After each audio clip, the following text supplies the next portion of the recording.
வார்த்தை, உன் வாழ்க்கையில ஒரு எழுப்புதலை தரக்கூடிய ஒரு வார்த்தை. இந்த வார்த்தை அப்படியே உன் மேல, உன் குடும்பத்தின் மேல இறங்கட்டும். எஸ் ஃபாதர், கொஞ்சம் இறங்கினதுனால, கொஞ்சம் வாழ்க்கையில சறுக்கினதுனால, கொஞ்சம் தடுக்கி விழுந்ததுனால, சில பாதைகளால உன் வாழ்க்கை அடைக்கப்பட்டதாய் மாறிச்சோ, மூடிப்பட்டதாய் மாறிச்சோ. எஸ், உண்மைதான். அதை பார்த்து சந்தோஷப்படுறானோ இன்னைக்கு விசுவாசி, உன்னை அழைத்தவர் தேவன் இருக்கிறார்.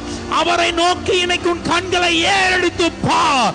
நிச்சயமாய் இன்றைக்கு இருக்கிற இருளில் நீ இருக்க போவது இல்லை. இப்ப இருக்கிற சாம்பலில் நீ இருக்க போவது இல்லை.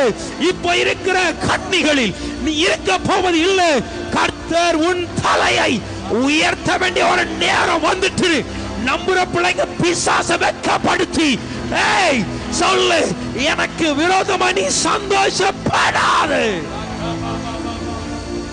அந்த பலவீனம் வந்ததுனால, அந்த சோர்வுகள் வந்ததுனால, அந்த பலவீனம் வந்ததுனால, ஏன் ஒருவேளை எளிய ஓடி போனதை பார்த்து, எளிய பலன் இழந்ததை பார்த்து ஏசபேல் என்கிறவா சந்தோஷப்பட்டு, என் சத்தத்துக்கு முன்பதாக, எனக்கு முன்பதாக எவ்வளவோ பெருசாத்தனை காட்டி கொண்டிருந்த, பெரிய தீர்க்கதரிசனை காட்டி கொண்டிருந்த அந்த எளியா கூட நிற்க முடியல. நீ சந்தோஷப்பட்டிருக்கலாம். ஆனா எத்தனை பேருக்கு தெரியும், எலியாவை கடைசி வரைக்கும் அவளால் தொடக்கூட முடியல. ஆனா அவளுடைய முடிவோ பயங்கரமாய் இருந்தது.